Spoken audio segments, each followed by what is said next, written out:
Well, we've got 4 children. One is an adult now, actually, so right, yeah. There's very little we can do as parents that we accept that. But with the 3 younger children, we have limits on the amount of time you can be on the screen. It's not easy to enforce, I'm not pretending. I think it's hard for any parent. The younger they are, I think slightly easier. But we also have some other rules in the Javid household, so you can't take your tablet or if you have a phone or any device to your bedroom at bedtime, and they have to be left in the kitchen, and we've got charging points there and just leave them there. And so I think that's one of the actually the biggest points of danger. If you look at where children have been abused and groomed, often when they feel they're safe and secure in their bedrooms, but actually they're not because they're online. We do find it hard, and you know how convincing children can be when they want something. Have you banned them from anything like Instagram? Have you set times on when they can? Well, we go by the age limit. So if it's my 10-year-old, for example, and she won't be on Instagram and some of these things that have age restrictions. As they get older, I think that you have to.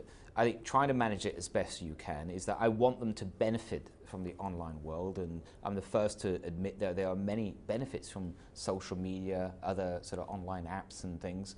And I don't even mind them playing the odd game. I understand that. Of course, there's lots of good things. But I'm really worried, especially with what I've seen now as Home Secretary, about the danger that lurks online. And like anyone, I want to protect my children. But also, as Home Secretary, I want to help protect everyone's children. And that's what this action is about today. So given that, what's the timescale on this regulator coming into force? Well, so today is what's called a white paper, which is a consultation. That will be for the next 12 weeks, as we do with any consultations. But I think that because there's a good, what I'd say, cross-party agreement in Parliament, which helps, especially when you've got a hung Parliament, to get legislation through, I think it comes sooner rather than later. Now, I don't want to say exactly when. Have you got a deadline, like this year, end of this year? I would like to see certainly progress this year. We've already said, for example, the sort of codes of conduct we would expect the future regulator to have. We want those published this year, at least in draft form. But I think it's actually can have an impact a lot sooner than that. And I wonder if you can give me some kind of thresholds on certain things. So when, for example, would a fine be necessary?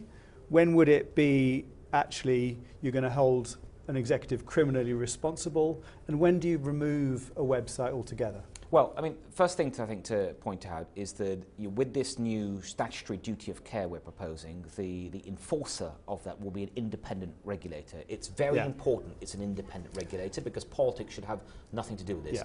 So the regulator. But when do you think? I just want a sort of like a rough idea of what you think would constitute a fine.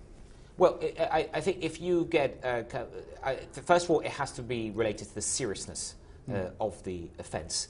And I think also you'd have to take into account how companies react when that is pointed out to them. But absolutely, if you have companies that don't seem to be taking issues seriously, they're not reacting in what anyone would consider reasonable time, you would expect the regulator to start thinking about fines. Those fines, to be meaningful, must be related to the size of the company. The bigger your turnover, the more I would expect that fine to be.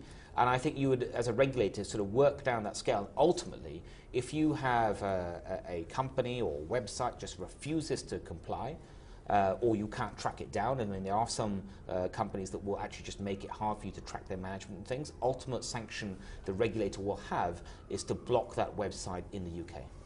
Some of the companies like Google have massive turnovers, 136 billion last year. Now, on data protection, there's about 4% fine potentially for companies. Are you talking about that sort of level? Because that could be billions of pounds. Well, look, it's wrong for me now to set percentages and things. I would just say to the social media companies that are listening that these fines could be significant. Of course, it will be proportionate. It will all be done in a proper, balanced way.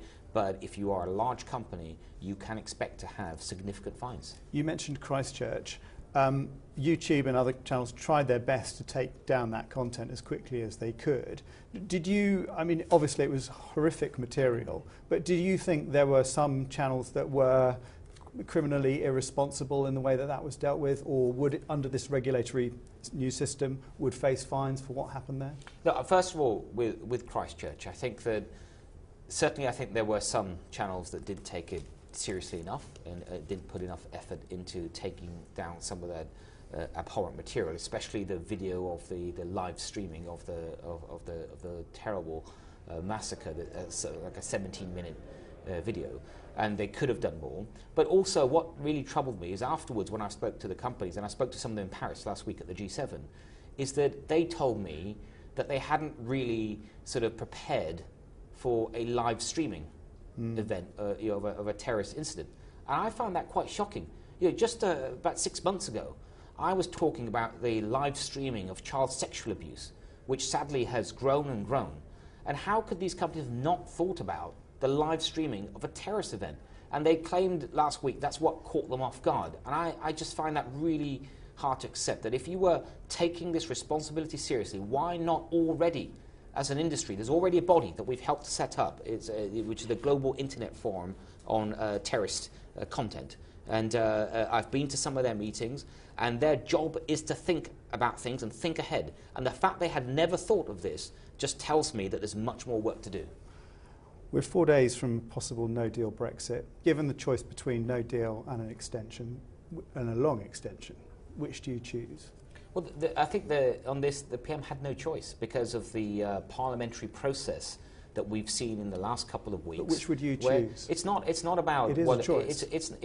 Actually, the Parliament has already been very clear, I think, voted maybe on 3 occasions now, that it won't accept a no deal. And because now Parliament has this ability, which we are seeing play out today, actually, where it can pass its own legislation without the involvement of government, and if Parliament passes legislation, commands government to do something, because that's the law of the land, the government has to do that. So it's not a choice that's been on the table. It hasn't been there for a while. What I want to see is Britain leave with a sensible, orderly deal. I do think that is still absolutely within our reach. But what we need is more parliamentarians to come together and accept that the right thing to do is to leave the European Union and honour the referendum Would result. you be talking to Jeremy Corbyn at this stage if you were Prime Minister? Well, I'm being led by our Prime Minister, and I'm fully behind her decision. I think she's been put in a very difficult position. She's tried everything up until now in terms of trying to get her deal through, but when the numbers just don't stack up in Parliament, I think it's right that she speaks to parliamentarians, regardless of which party they're in, and tries to reach a consensus so that we can deliver on the referendum. That's what's most important. Some say as Home Secretary with Windrush and Stop and Search and things like that, you've been clearing up after Theresa May. Do you fancy the same job in number 10? I've been getting on with my job in the Home Office, and you can see being Home Secretary, there's a lot of things to do at all times. Sometimes things can come and surprise you, but it's a job I still feel is a huge privilege to have, and there are many challenges. Like today, we've talked about the social media companies and their responsibilities, dealing with serious violence, having a sensible immigration policy. I just feel really privileged to have that job. Would you rule out having a crack at the leadership? I'm just focused on my job as Home Secretary. I think that's what's right for the country, it's what's right for me.